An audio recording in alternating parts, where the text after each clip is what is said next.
YS Jagan అవినీతి అరాచక వారసత్వం నుంచి వస్తే చంద్రబాబు రైతు కుటుంబాల వారసత్వం నుంచి వచ్చారని సజ్జల రామకృష్ణారెడ్డి ఇష్టం వచ్చినట్లు మాట్లాడడం మానుకోవాలని బుద్ధ వెంకన్న వ్యాఖ్యానించారు.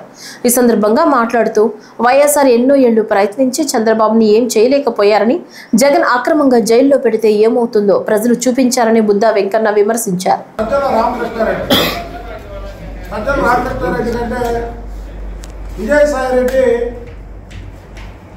వైసీపీకి రాజీనామా చేయగానే అతని గురించి పార్టీ నాశనం అయిపోయింది అని చెప్పిన విషయాలు నిన్న ఆయన ప్రెస్ మీట్ చెప్తే గుర్తొస్తున్నాయి.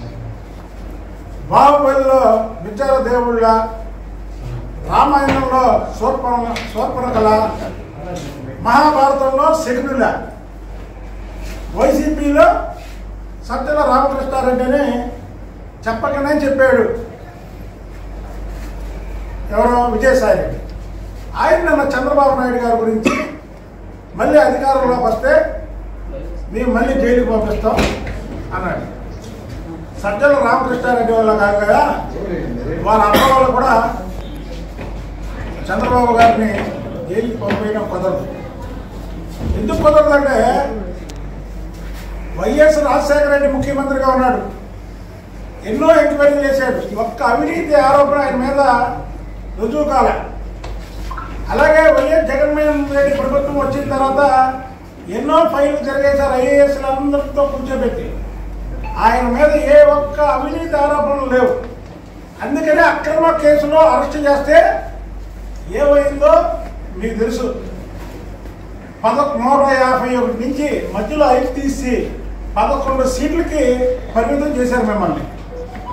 ఎందుకు చేశారు? చంద్రబాబు గారిని టచ్ చేయబట్టి. అంటే ఆయన టచ్ చేయడం అనేది సామాన్యమైన విషయం కాదు. వైఎస్ రాజశేఖర రెడ్డి కూడా టచ్ చేద్దాం అనుకున్నాడు.